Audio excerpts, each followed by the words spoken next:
بسم اللہ الرحمن الرحیم۔ حضرت ابو ہریرہ رضی اللہ عنہ سے روایت ہے کہ رسول اللہ نے فرمایا مجھ سے دین کے بارے میں پوچھ لو۔ صحابہ کرام رضی اللہ عنہ آپ سے اتنے مروب ہوئے کہ سوال نہ کر سکے۔ تب ایک آدمی آیا اور آپ صلی اللہ علیہ وآلہ وسلم کے دونوں گھٹنوں کے قریب بیٹھ گیا، پھر کہنے لگا اے اللہ کے رسول، اسلام کیا؟ آپ نے فرمایا تم اللہ کے ساتھ کسی کو شریک نہ ٹھہراؤ، نماز کا اہتمام کرو، زکوٰۃ ادا کرو، روزے رکھو۔ اس نے کہا آپ نے سچ فرمایا۔ پھر پوچھا اللہ کے رسول ایمان کیا ہے؟ آپ نے فرمایا کہ اللہ پر ایمان، فرشتوں پر ایمان، اس کی کتابوں پر ایمان اور رسولوں پر ایمان، مرنے والے دن پر ایمان اور تقدیر پر ایمان لانا۔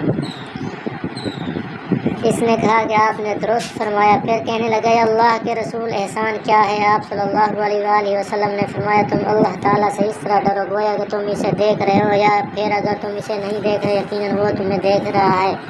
اس نے کہا آپ نے صحیح فرمایا۔ پھر پوچھا یا اللہ کے رسول قیامت کب قائم ہوگی؟ آپ نے جواب دیا جس سے قیامت کے بارے میں پوچھا جا رہا ہے وہ پوچھنے والے سے زیادہ نہیں جانتا۔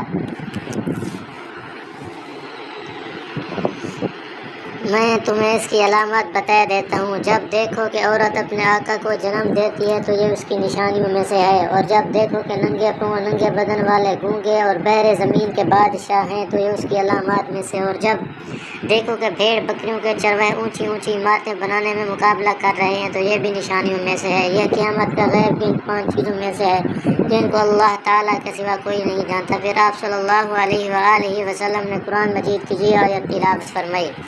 ترجمہ: بے شک اللہ ہی کے پاس قیامت کا علم ہے، وہی بارش برساتا ہے، وہی جانتا ہے کہ ماؤں کے پیٹوں میں کیا ہے، اور کوئی شخص نہیں جانتا کہ وہ آنے والے کل میں کیا کرے گا، اور کوئی شخص نہیں جانتا کہ وہ کہاں کس زمین میں فوت ہوگا۔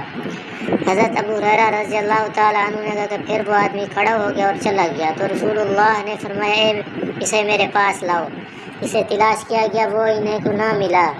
رسول اللہ نے فرمایا یہ جبرائیل تھا، انہوں نے چاہا کہ تم نہیں پوچھ رہے تو تم دین سیکھ لو، انہوں نے آ کر تمہاری طرف سے سوال کیا ہے۔ صدق اللہ العظیم۔